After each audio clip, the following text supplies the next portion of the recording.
आज हम पढ़ेंगे रासायनिक समीकरण को संतुलित करना।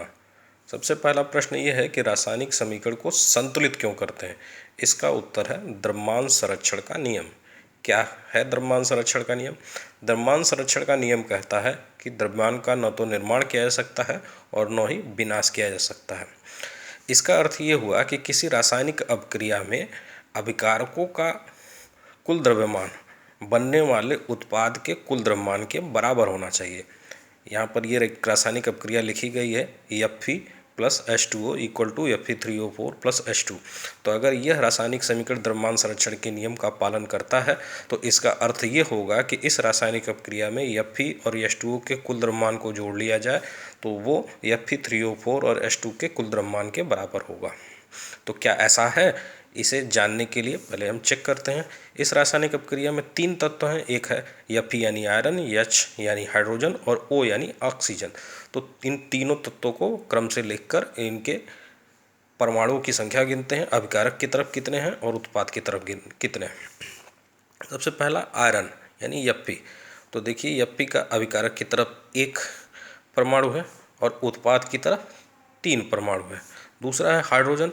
हाइड्रोजन अभिकारक की तरफ केवल 2 परमाणु है और उत्पाद की तरफ भी 2 परमाणु है। तीसरा तत्व है ऑक्सीजन। ऑक्सीजन अभिकारक की तरफ केवल 1 परमाणु है और ऑक्सीजन के 4 परमाणु हैं उत्पाद की तरफ, तो उसको भी लिख लिया।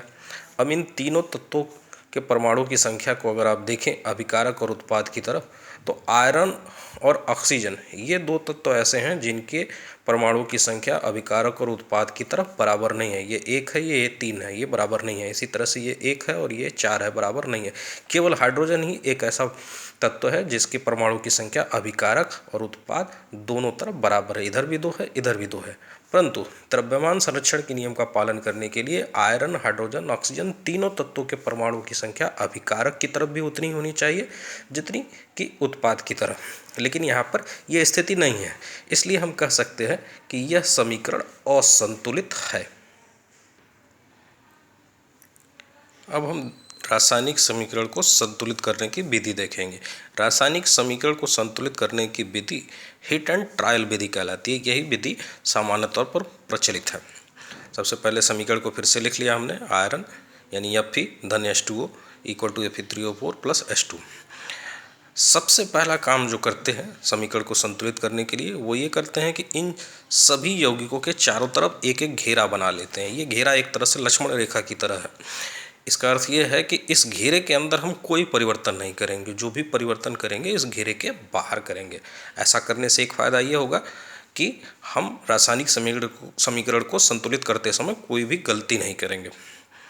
अब क्या करते हैं, सबसे पहले देखते हैं इन चारों यौगिकों में किस यौगिक में किसी भी तत्व की परमाणुओं की संख्या सबसे ज़्यादा है। तो अगर इस लाइन को आप ध्यान से देखेंगे, पूरी लाइन को, तो आपको दिखाई देगा कि ऑक्सीजन ही एक ऐसा तत्व है जिसके परमाणुओं की संख्या सबसे ज़्यादा यहाँ पर 4 है।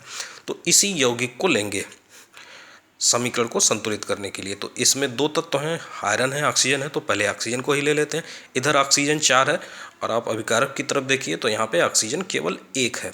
तो इसको कैसे संतुलित कर सकते हैं? अगर हम यहाँ पर 4 लिख दें, यहाँ पर हमने 4 लिख दिया, तो अब इधर ऑक्सीजन के परमाणु की संख्या 4 हो गई और इधर भी 4 है। तो इस तरह से अभिकारक और उत्पाद दोनों तरफ जो है ऑक्सीजन के परमाणु की संख्या 4 और 4 हो गई। ऐसा करने से हाइड्रोजन के परमाणु की संख्या में अंतर आ गया। पहले हाइड्रोजन के परमाणु की संख्या इधर 2 थी अभिकारक की तरफ, और अब यहाँ 4 लिखने के बाद 4 दूनी 8 हो गई। अब दाहिनी तरफ यानी उत्पाद की तरफ देखिए तो यहाँ पे हाइड्रोजन के परमाणु की संख्या अभी भी 2 है, इधर 2 है और इधर 4 दूनी 8 है।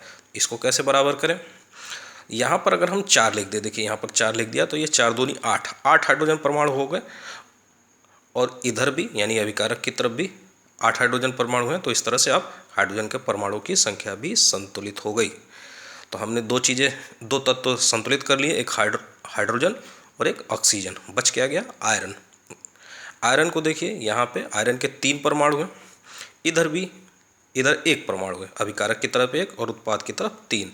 तो इसको कैसे संतुलित करेंगे? यदि यहाँ पे हम 3 लिख दें आगे, यहाँ देखिए 3 लिख दिया, तो अब इधर अभिकारक की तरफ भी आयरन के परमाणु की संख्या 3 हो गई और उत्पाद की तरफ भी 3 हो गई। इस तरह से अब तीनों तत्वों के परमाणु की संख्या अभिकारक की तरफ और उत्पाद की तरफ दोनों तरफ बराबर हो गई।